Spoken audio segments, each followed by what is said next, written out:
고진감래 할머니의 사연 라디오. 안녕하세요. 저는 70세 김성순입니다. 저는 한 번도 나를 먼저 챙겨본 적이 없었습니다.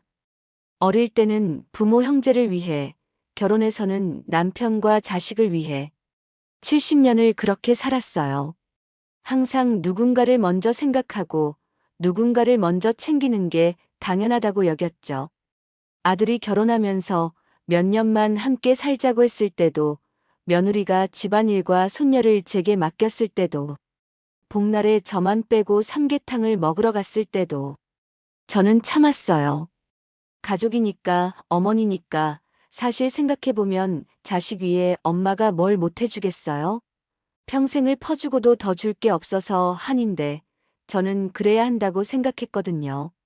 그런데 그날 밤 찬밥 한 덩이로 중복을 보내고 난 후 깨달았어요. 나는 이 집에서 가족이 아니구나. 처음으로 제 자신이 불쌍해졌어요. 이렇게 살다가 죽으면 과연 내 인생이었다고 할 수 있을까 싶었어요. 그래서 결심했습니다. 냉장고 하나부터 시작해서 제가 먹고 싶은 것을 제가 사고 제가 하고 싶은 일을 하면서 살기로요. 이제는 나도 나를 위해 살고 싶어졌습니다. 늦었다고 할 수도 있지만 저는 지금이 딱 좋아요. 아직 건강하고 아직 할 수 있는 일들이 많거든요. 친구들과 여행도 다니고 맛있는 것도 먹으러 다니고 아무도 눈치 보지 않는 자유로운 삶. 이제야 시작하는 제 인생 이야기를 들려드릴게요. 오늘은 제가 평생 잊을 수 없는 복날 이야기를 해드리려고 합니다. 그날 일로 저는 제 냉장고를 따로 샀거든요. 7월 말 중복이었습니다. 연일 찌는 듯한 더위가 온몸을 감쌌어요. 밤낮 없이 에어컨을 틀어도 시원하지 않을 정도였으니까요. 저는 은근히 기대하고 있었습니다. 아들 며느리 둘 다 여름 휴가 중이라 복날인데 혹시 준수가 함께 삼계탕 먹으러 가자고 할까? 아들 준수와 며느리 지영이는 한 달 전부터 계속 삼계탕 이야기를 했거든요. 어느 집이 맛있다더라. 예약을 미리 해야 한다더라. 그럼 당장 예약 전화를 하자. 그런 이야기들을 들으며 저도 모르게 기대가 생겼어요. 평소 같았으면 닭을 사다가 내가 끓였겠지만 이번엔 저런 이야기를 들은 터라 미리 준비하지 않고 기다리고 있었답니다. 어머니, 일어나셨어요? 손녀를 유치원에 보내고 집안일에 바쁠 때 오전 10시쯤 아들 며느리가 방문을 열고 나왔습니다. 늘 하던 인사였지만 오늘은 왠지 달라 보이는 것 같았어요. 어디 가니? 마트 좀 다녀올게요. 나가서 먹지 않고 마트에서 삼계탕 재료라도 사올까 싶어 조심스럽게 물어봤어요. 뭐 살 거니? 혹시 닭이라도. 아니에요. 그냥 몇 가지 필요한 게 있어서요. 아, 역시나 나가서 먹을 계획이구나. 그렇게 아들 며느리는 나갔고 저는 혼자 남았습니다. 아들 며느리가 며칠 전까지만 해도 삼계탕집 예약이라는 말을 하는 걸 분명히 들었는데 아직 아무런 말도 없었습니다. 12시가 되었습니다. 복날 점심시간이었어요. 집안은 고요했고 아직 말이 없는 걸 보니 점심은 아니구나. 그럼 저녁에 나가서 먹으려면 점심을 간단히 먹어야겠다 생각했어요.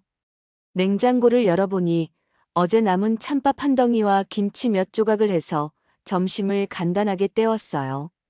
그래도 혹시 모르니까 기다려보자. 혹여 아들 며느리가 함께 먹으러 가자고 할까? 문득 밖에서 어느 집에서인가 나는 삼계탕 끓이는 냄새가 코끝을 스쳤어요. 구수하고 진한 닭국물 냄새. 요즘은 워낙 집에서 끓이는 집이 별로 없고 시켜 먹거나 식당에 가서 먹는 경우가 많은데 우리 집에서 안 끓이니까 남의 집에서 끓이는 냄새가 나네. 그 냄새를 맡으며 군침이 돌았습니다. 아는 맛이 무섭다더니 맛있겠네. 그리고 오후 1시쯤 마트에 다녀온 아들 며느리가 3시쯤이 되자 외출 준비를 하고 현관으로 향했습니다. 어머니, 저희 잠깐 나갔다 올게요. 어디 가니? 약속이 있어서요. 저녁 먹고 들어올 거예요. 그 순간 알았어요. 그들이 삼계탕을 먹으러 간다는 걸요. 두 사람의 들뜬 표정, 평소보다 정성스럽게 차려입은 모습, 모든 게 말해주고 있었어요. 그래. 잘 다녀와라. 현관문이 닫히는 소리와 함께 집은 다시 고요해졌습니다. 삼복더위에 저는 찬밥 한 덩이로 끼니를 때우고 더위를 견뎠습니다. 유치원에서 돌아온 손녀를 먹이고 씻기고 목욕시켜서 재우고 텔레비전에서는 복날 특집으로 각종 보양식 이야기며 유명한 삼계탕집이 나왔어요. 화면 속 가족들이 함께 둘러앉아 뜨거운 삼계탕을 후후 불며 먹는 모습을 보니 가슴 한편이 먹먹해졌습니다. 저녁 9시 준수와 지영이가 돌아왔습니다. 두 사람 모두 만족스러운 표정이었어요. 어머니, 저희 왔어요. 지영이가 입가에 행복한 미소를 지으며 들어왔고 준수도 배부른 듯 배를 두드리고 있었습니다. 사실 저는 아들을 장가 보내고 나면 혼자 자유롭고 평화로운 노년을 즐길 수 있을 거라는 생각을 했었어요. 제 아파트에서 좋아하는 드라마도 실컷 보고 언제든 친구들과 여행도 가고 그런 소소한 행복들을 그려왔거든요. 그런데 준수가 결혼을 하겠다고 하면서 준비를 하던 때였어요. 엄마, 잠깐 드릴 말씀이 있어요. 어느 일요일 오후 준수와 지영이가 집에 와서는 말했어요. 엄마, 저희가 부탁드릴 게 있어요. 뭔가 심각한 표정이었어요.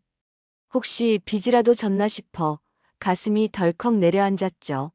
사실 집을 알아봤는데 전세가 너무 비싸고 대출이자까지 올라서 신혼집 마련하기가 쉽지 않아요. 물가도 장난 아니잖아요. 우리 월급으로는 너무 힘들 것 같아서요. 엄마랑 1, 2년만 함께 살고 돈 모아서 나갈게요. 부탁드려요.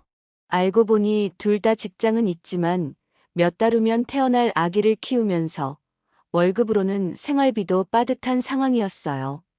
지영이는 눈물까지 글썽이며 말했죠. 어머니, 정말 몇 년만요. 저희가 자리 잡으면 바로 나가겠어요. 어머니, 정말 죄송해요. 저희도 이런 부탁드리는 게 마음 편하지 않아요. 하지만 지금 나가서 살면 매달 생활비도 빠듯할 것 같아서. 준수도 고개를 들지 못한 채 말했어요. 엄마, 2년만요. 길어도 3년이면 꼭 나갈게요. 그때까지만 저희 좀 봐주세요. 그럼 지영아, 너희 친정에 들어가서 살면 너가 더 편하지 않겠니? 요즘은 며느리가 시댁에 들어가는 게 아니라 사위가 처가에 들어가는 걸 더 선호한다던데. 옛말에 겉보리 서말만 있어도 처가살이 안 한다는 말도 있고 그리고 아들이 걱정되기도 했지만 현실적으로 남자가 더 하는 게 가정에 평화로울 거라고 생각했어요. 아, 어머니, 저희도 동생들이 남동생, 여동생이라. 강이 남는 게 없어서 그건 어려울 것 같아서요. 그리고 엄마가 일을 하셔서 아기 낳으면 봐줄 사람도 없고요. 저는 절대 아들 결혼시켜서 함께 살고 싶지 않았거든요. 그런데 여건이 안 되네. 내가 좀 불편하면 아들 며느리가 빨리 자리 잡을 수 있다는 마음이 들었어요. 막 결혼하려는 젊은 부부가 그렇게 간절히 부탁하는데 그렇다고 내가 여유가 있어서 전셋거리라도 턱턱해주면 좋겠지만 겨우 한 채 가지고 있는 아파트, 수입이 있는 것도 아니고 그래? 어쩌겠니? 그럼 할 수 없지. 어려울 때 가족끼리 도와야지. 그때 제가 뭐라고 말할 수 있었겠어요? 그렇게 시작된 동거였는데 벌써 3년째입니다. 처음에는 1, 2년 만이라고 했던 약속이 언제부터인가 흐지부지 되어 버렸어요.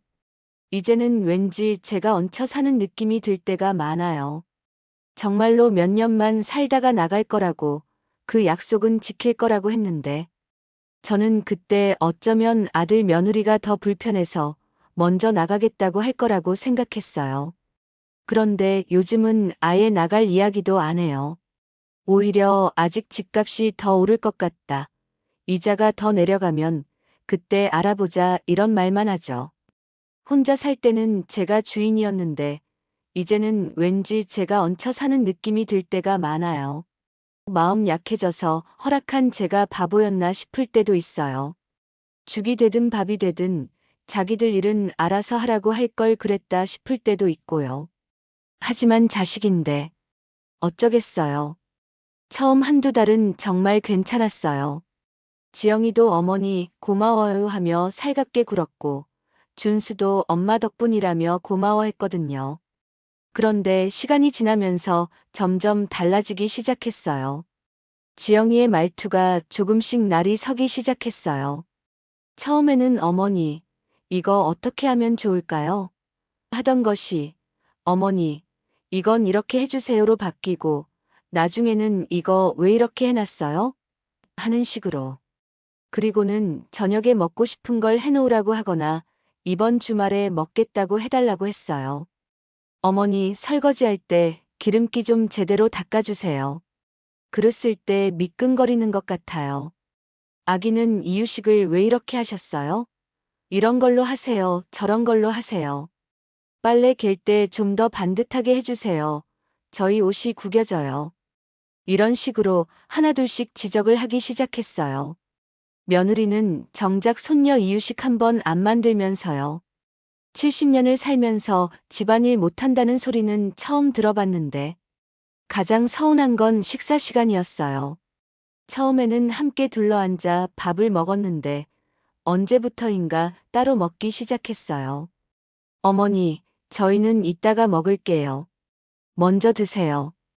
그렇게 말하고는 방에서 배달 음식을 시켜 먹거나 아예 밖에서 먹고 오는 일이 잦아졌어요. 저는 혼자서 김치찌개에 밥 한 그릇 떠서 먹고 그들은 방에서 치킨이나 피자를 시켜 먹는 거죠. 기름 냄새가 거실까지 풍겨와도 어머니도 드실래요? 하는 말은 없었어요. 퇴근 시간도 점점 늦어졌어요. 평일에는 보통 7시쯤 들어오던 게 때로는 10시가 넘어서 들어올 때도 많았죠. 사회생활하는 젊은 사람들이 당연하다고 생각했었는데 점점 다른 모습들이 눈에 들어왔어요. 회사 일 때문에 늦었어요. 그런데 가끔 지영이와 준수의 옷에서 음식 냄새가 날 때가 있었어요. 분명히 어디서 외식하고 온 듯한 눈치였죠. 한 번은 현관에서 지영이가 준수에게 작은 소리로 다음에는 좀 더 조용히 들어와 하는 말을 들었어요.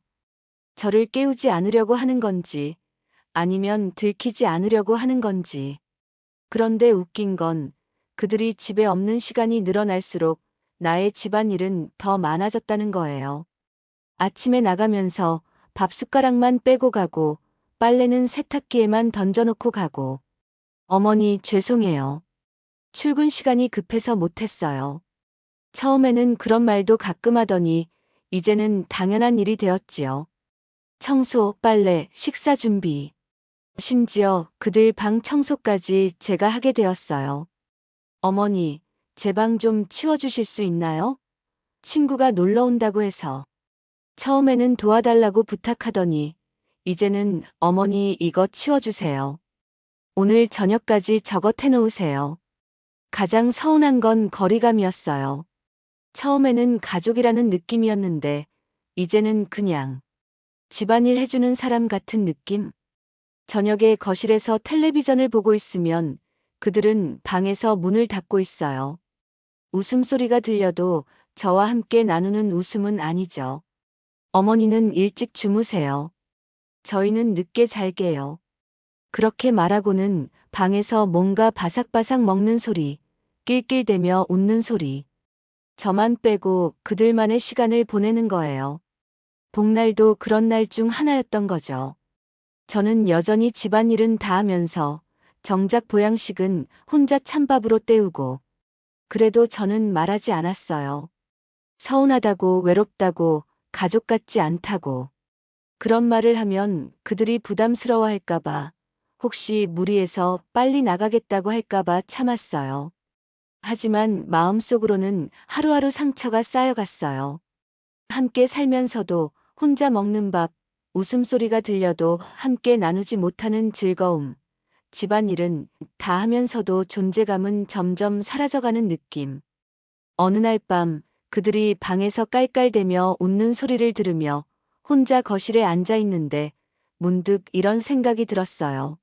나는 가족 아닌 것 같다.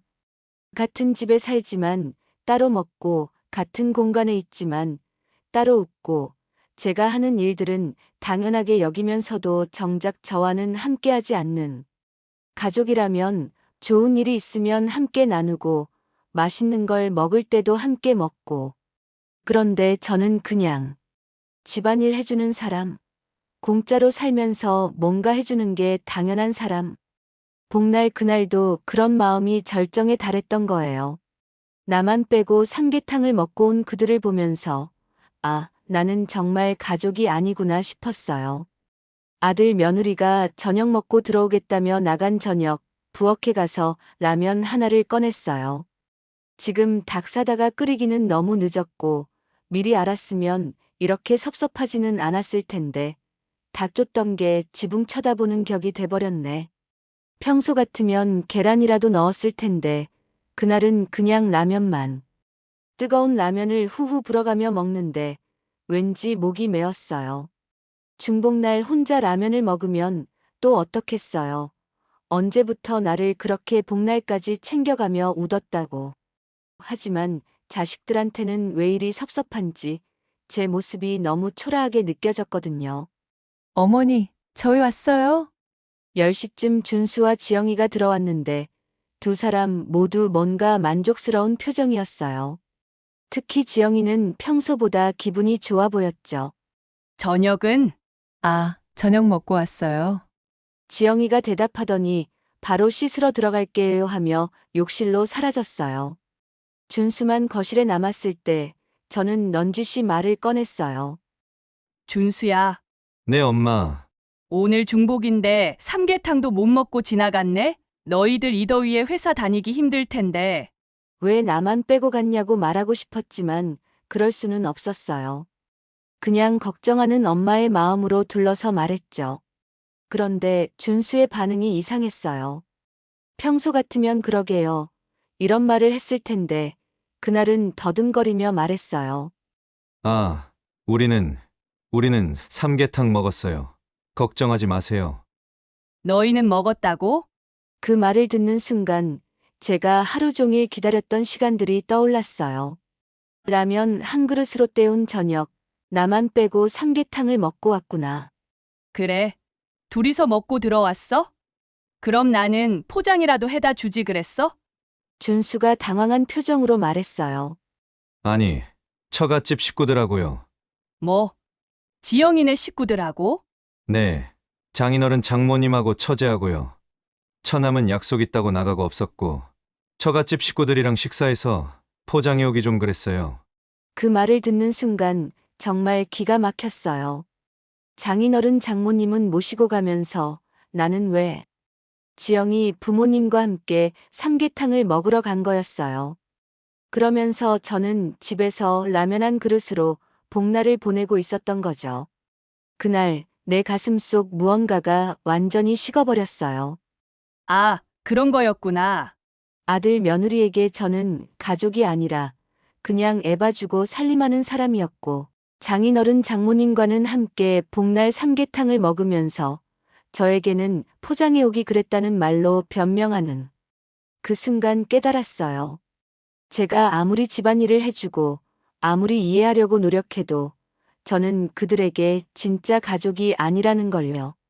준수도 방으로 들어가고 저는 혼자 거실에 앉아 있었어요. 가슴이 너무 아팠어요. 화가 나는 것보다는 그냥 나 자신이 불쌍하고 서글펐어요. 더구나 먹을 것 가지고 이런 취급을 받고 나니 더 비참했어요. 좋은 것 맛있는 것은 하나라도 더해서 먹이려고 했던 시간들이 스쳐 지나갔어요. 그래, 내가 매번 끓여서 먹였는데 앞으로는 나는 나를 챙기자 하는 생각이 들었어요. 3년 동안 뭘 한 거지? 나는 내 집에 앉아서 종종거리며 살림하느라 힘들었던 시간들, 눈치 본 날들이 주마등처럼 스쳐 지나갔어요.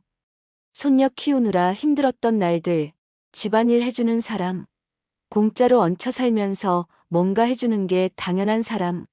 내가 조금만 참으면 애들이 금방 자리 잡을 텐데 손녀를 어느 정도만 키워줘도 저희들이 편할 텐데 그런 생각으로 살았어요. 그런데 정말 그날 밤은 잠이 오지 않았어요.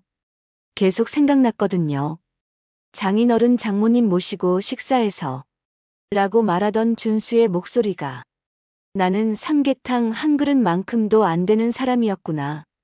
그냥 집 지키는 사람이었구나. 다음 날 평소 같으면 일찍 일어나 아들 며느리 아침 챙겨주고 손녀 밥 먹여서 유치원 차 태워서 보내고 하느라 정신 없었을 텐데 그날은 그럴 기분이 아니었어요. 그런데 다른 날 같으면 아직 일어나지도 않았을 새벽 시간에 아들이 들어와서는 어머니, 왜 아직 안 일어나셨어요? 어디 안 좋으세요? 아프면 병원에 다녀오세요. 저희는 강원도에 2, 3일 다녀올게요. 여름 휴가가 며칠 남아있는 건 알고 있었어요. 언제 휴가 갈 짐을 쌌는지 우당탕거리며 나가면서 인사소리가 들렸지만 대답하지 않았어요. 현관문이 닫히는 소리를 듣고 나서야 일어났죠. 거울을 보니 눈이 퉁퉁 부어 있었어요. 사실 삼계탕이 문제가 아니었어요. 내가 왜 자식들한테 기대를 해서 이렇게 기분을 상했을까? 기대하지 말고 그냥 내가 끓여 먹었어도 될 일을 이제는 알았어요. 씻고 나서 제일 먼저 한 일이 인터넷으로 전자제품을 알아보고 가격 비교해 보는 일이었어요. 그리고는 동네에 있는 매장에 방문했어요. 안녕하세요. 냉장고 하나 봤거든요. 네, 매장 직원이 친절하게 설명해 주시더라고요. 가격은 인터넷보다 살짝 높았지만 오늘 주문하면 내일 배송 가능하다고 해서 그냥 구매했어요. 네, 이걸로 주세요. 냉장고를 주문하고 집에 오니 마음이 조금 후련해졌어요. 이제 내 것이 생긴다는 생각이에요. 멀쩡한 내 냉장고를 그대로 두고 또 산다는 게 돈 아까웠지만 아직 어린 손녀를 봐줄 사람도 없고 아들 며느리가 언제 나갈지도 모르는 상태에서 언제까지 가사도우미 노릇을 하면서 대접 못 받는 시어머니는 안 돼야겠다는 생각이었어요. 내 냉장고에 내가 좋아하는 음식들을 가득 채워야지. 더 이상 누군가의 눈치를 보지 않고 더 이상 기대하지도 않고 그냥 나 먹고 싶은 거 내가 눈치 안 보고 해 먹으려고 해요. 그날 밤 내일 올 냉장고를 생각하니 설렜어요. 마치 어린아이가 새 장난감을 기다리는 것처럼요. 그러다가도 내가 지금 뭐 하는 짓인가, 늙긴 늙었나 보다, 이런 말도 안 되는 걸로 이렇게까지 노엽다니 하는 생각이 들었지만 결론은 이제부터라도 내 맘대로 살자였어요. 많지 않은 연금으로 생활하는데 그나마도 혼자 쓸 때와는 다르게 생활비로 많이 들어가고 때때마다 손녀 옷도 사주고 장난감이며 먹을 것을 사주다 보니 그것마저도 넉넉하지는 않았어요. 그래도 아직은 크게 아프지 않아서 현상 유지 정도 되는 거였거든요. 다음 날 아침 혼자서 한가로운 아침을 보내고 있을 때 드디어 제 냉장고가 배송이 되었어요. 문을 열어보니 하얀 냉장고 안이 텅 비어 있었어요. 곧 제가 좋아하는 것들로 가득 채워질 생각에 기분이 좋았죠. 오후에는 마트에 갔어요. 평소에는 온 가족 식료품을 샀는데 그날은 오직 저만을 위한 장복이었어요. 장바구니를 끌면서 생각했어요. 나는 내가 챙겨야지. 가족? 무슨 가족?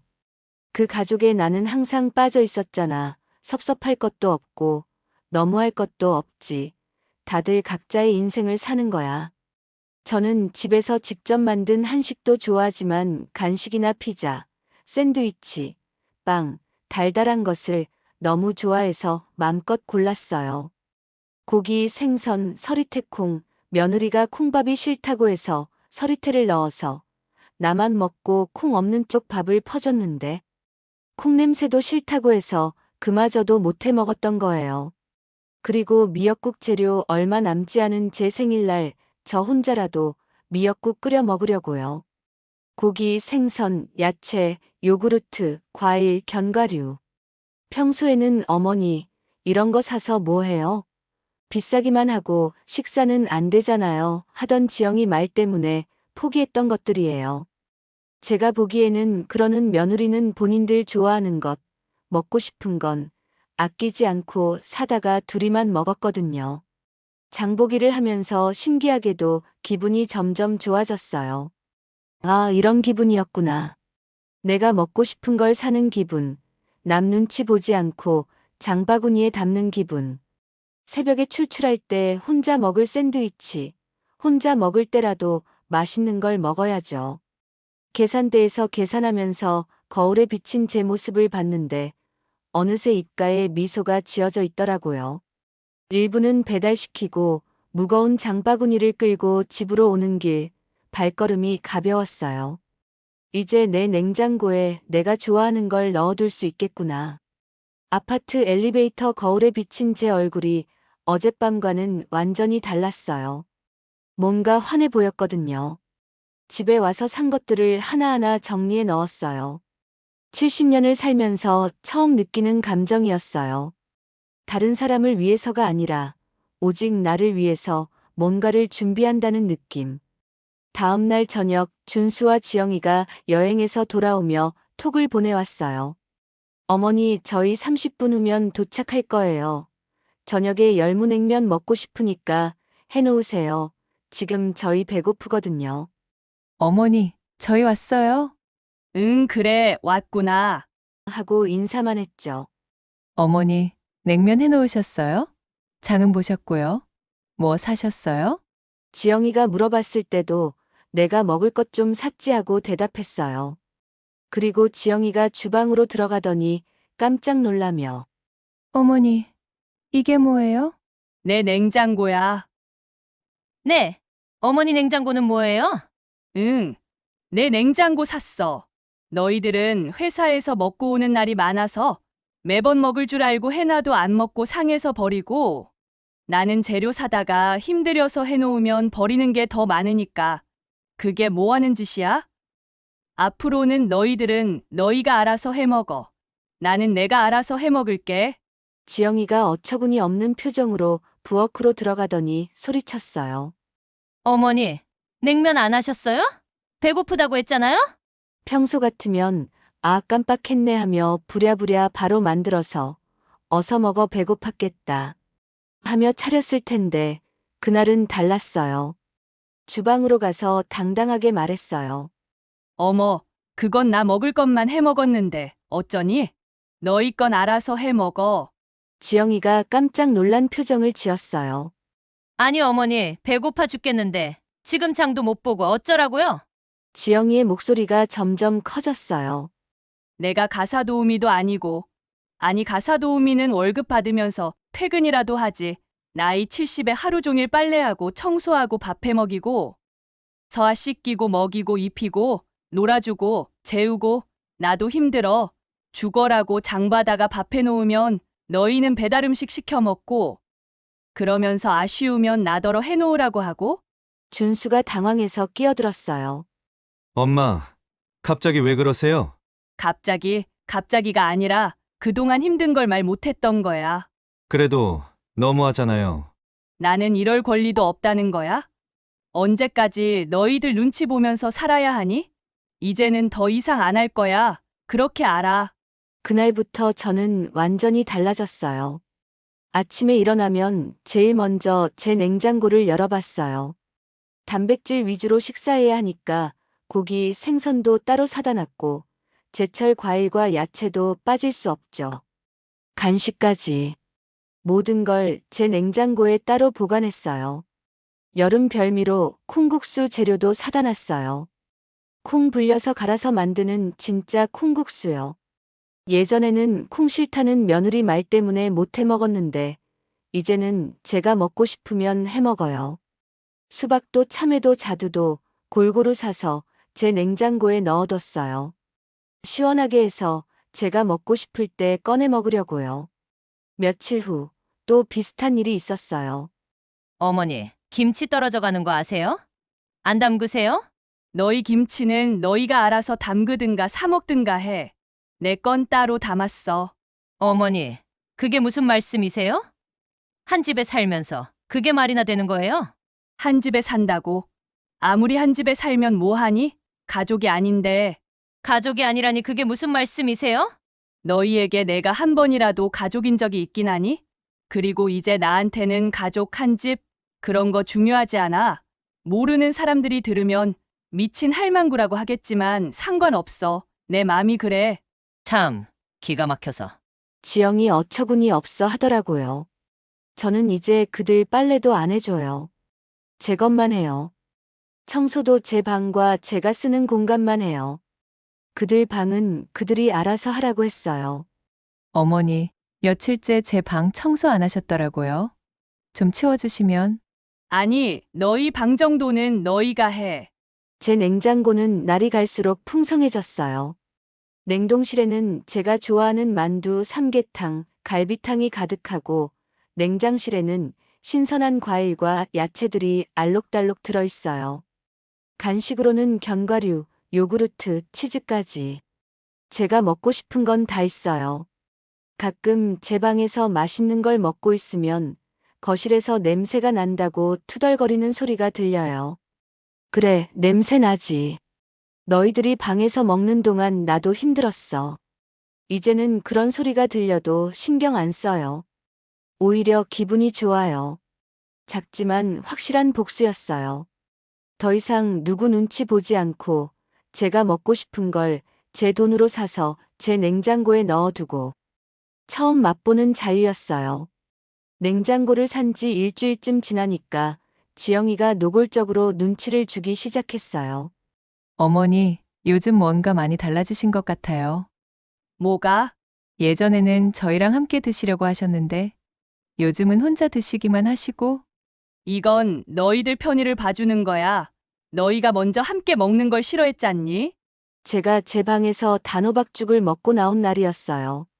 구수한 냄새가 온 집에 퍼졌는데 지영이가 못마땅한 표정으로 말하더라고요.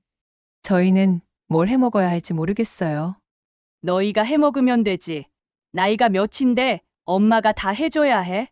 그게 그런 뜻이 아니라, 지금까지 내가 너무 다 해줬나 보다. 너희들도 한 가정의 가장이고 안 사람인데 아직 힘들어하는 거 보니 준수도 점점 불편해하는 기색이 역력했어요. 엄마, 요즘 왜 그러세요? 예전 같지 않아요. 예전이 어땠는데 너희들 손 하나 까딱하지 않게 하고 몸뚱이 부서지는지 모르고 다 해줘야 그게 나니? 아니, 엄마는 항상 따뜻했는데 요즘은 너무 차갑게 대하시는 것 같아요. 준수야, 엄마가 따뜻했던 건 너희가 나를 가족으로 대해줬을 때야. 이제는 나도 나한테 따뜻하게 해주려고. 그게 무슨 말씀이에요? 지영이는 더 노골적으로 불만을 표현했어요. 어머니, 저희가 뭘 잘못했길래 갑자기 이러세요? 잘못한 게 뭔지 모르겠어. 그럼 앞으로도 계속 그렇게 해. 저희는 어머니를 모시려고. 모신다고. 언제 나를 모셨어? 너희는 모신다는 뜻을 정작 모르는 거지? 내가 볼 때는 내가 너희를 모시고 살았는데 어떻게 생각하니? 아니, 어머니, 너무 심한 거 아니에요? 어느 날은 제가 새로 산 수박을 먹고 있는데 지영이가 지나가다가 힐끔 보더라고요. 어머니, 수박 혼자 드세요? 응, 저희는 안 주세요? 너희는 너희 거 사서 먹어. 나는 내 거 먹을게. 그런데 신기한 일이 일어났어요. 그들이 불편해할수록 저는 오히려 기분이 좋아졌어요. 아침에 일어나서 오늘은 뭘 해 먹을까? 어떤 과일을 먹을까? 그런 작은 선택들이 행복했죠. 마트에 장 보러 갈 때도 콧노래가 나왔어요. 내가 먹고 싶은 것만 골라서 사는 재미가 쏠쏠했거든요. 엘리베이터에서 같은 층 박씨 할머니를 만났을 때였어요. 성순이 언니, 요즘 표정이 많이 밝아졌네요. 무슨 좋은 일 있어요? 아, 내 냉장고 샀어요. 냉장고요? 집에 있는 거 말고 내 전용 냉장고요. 박씨 할머니가 웃으면서 말하더라고요. 아이고, 그거 정말 좋겠네요. 저도 하나 살까 봐요. 이제는 제가 먹고 싶을 때 먹고 먹고 싶은 걸 먹어요. 새벽에 배고프면 냉동만두 삶아 먹고 오후에는 시원한 과일로 간식 타임도 가져요. 어제는 갈비탕을 끓여 먹었는데 그렇게 맛있을 수가 없더라고요. 아무도 짜다 기름져 이런 말 안 하니까 제 입맛에 맞게 간도 맞추고 그날 저녁 제가 콧노래를 부르며 치즈와 과일을 먹고 있는데 거실에서 준수와 지영이가 작은 소리로 이야기하는 게 들렸어요. 엄마가 왜 저러지? 모르겠어요. 요즘 너무 이상해요. 이상하다고요? 저는 지금이 제일 정상 같은데요. 70년 만에 처음으로 제 것을 제가 챙기고 제가 하고 싶은 대로 하는 게 이상한 건가요? 거울을 보니 오랜만에 제 얼굴에 환한 미소가 떠올라 있었어요. 이래야 사는 거지. 작지만 확실한 행복이었어요. 냉장고를 산 지 한 달쯤 지났을 때 저는 또 다른 결심을 했어요. 이제 집에서 살림만 하지 말자. 나도 내 인생을 살아보자. 그동안 3년간 손녀 키우고 집안일만 하며 살았는데 70살이라고 집에만 있을 이유가 뭐가 있나요? 제일 먼저 한 일이 옛 친구들에게 연락하는 거였어요. 여보세요, 영수가? 나 성순이야. 어머, 성순아, 오랜만이다. 어떻게 지내? 너희 손녀는 많이 컸겠다. 응. 이제 좀 자유로워졌어. 우리 만날래? 영숙이를 비롯해서 학교 다닐 때 친구들 서너 명과 연락이 닿았어요. 모두들 반가워하더라고요. 성순아, 우리 정기 모임 만들자. 한 달에 한 번씩. 좋아. 나도 이제 시간 있어. 오랜만에 친구들과의 모임 장소는 명동에 있는 삼계탕 전문점이었어요. 영숙이가 여기 정말 맛있다고 추천해준 곳이었죠. 와, 이 국물 맛 좀 봐. 우리 성순이 얼굴이 많이 밝아졌네. 그러게 말이야. 몇 년 전에 만났을 때보다 훨씬 생기 있어 보여. 친구들과 함께 먹는 삼계탕이 그렇게 맛있을 수가 없었어요. 작년 복날에 혼자 라면 먹었던 기억이 떠올랐지만 이제는 아무렇지도 않았어요. 그래, 이렇게 살면 되는 거야. 성순아, 우리 가을에 내장산 단풍 보러 갈래? 겨울에는 일본 온천도 좋을 것 같은데. 친구들이 여러 제안을 했어요. 저도 신이 나서 대답했죠. 좋아. 다 가자. 철철이 여행 다니면서 살 거야. 그동안 아들 며느리 눈치 보느라, 손녀 보느라 어디 멀리 못 갔는데 이제는 달라요. 어머니, 어디 가세요? 하고 물어보면 친구들이랑 여행 간다 하고 당당하게 대답해요. 치아는 어쩌고요? 그건 너희들이 알아서 해야지. 하지만 속으로는 이리저리 끌려다닐 손녀를 생각하니 가장 맘에 걸렸어요. 그렇다고 계획을 포기할 생각은 없어요. 처음에는 준수가 걱정하는 척했어요. 엄마, 몸 조심하세요. 너무 무리하지 마시고. 무리. 친구들이랑 여행 가는 게 무슨 무리야? 걱정 안 해도 돼. 그게 아니라 지영이는 더 노골적으로 불만을 표현했어요. 어머니, 요즘 너무 집을 비우시는 것 아니에요? 서아는 어쩌라고요? 서아도 이제 4살이고 종일반이라도 맡겨. 아님 너가 반찬해든가. 내가 언제부터 집 지키는 사람이었어? 나도 내 인생이 있어. 그리고 저희 밥은 매일 어떻게 해요? 그걸 왜 나한테 묻니? 평소 하던 대로 배달시켜 먹든지 밖에 나가서 먹든지. 친구들과 맛있는 음식을 먹으며 수다 떨 때가 제일 행복했어요. 어느 날 저녁 친구들과 늦게까지 놀다 들어왔는데 지영이가 불만 섞인 목소리로 말했어요. 어머니, 요즘 너무 늦으시는 거 아니에요? 왜 저희 걱정시키세요? 예전 같으면 미안하다. 다음부터 일찍 들어올게 했을 텐데 그날은 달랐어요. 걱정. 너희는 허구한 날 늦으면서 내가 애니? 단지 이제는 아들 며느리 눈치 보는 거 그만했을 뿐이지. 이제 제 하루는 완전히 달라졌어요. 아침에 일어나면 오전에는 동네 할머니들과 운동도 해요. 수영도 가고요. 오후에는 친구들과 만나서 카페에서 수다 떨거나 맛집 탐방을 하거나 아니면 문화센터 프로그램에 참여해요. 할머니 요즘 정말 젊어 보이세요. 동네 사람들이 하는 말이에요. 기분이 좋으니까 자연스럽게 표정도 밝아진 것 같아요. 친구들과 함께 세운 올해 계획을 세웠어요. 성순아, 우리 나이에 이런 계획 세우니까 신나지 않아? 그러게, 왜 진작 이렇게 살지 못했을까?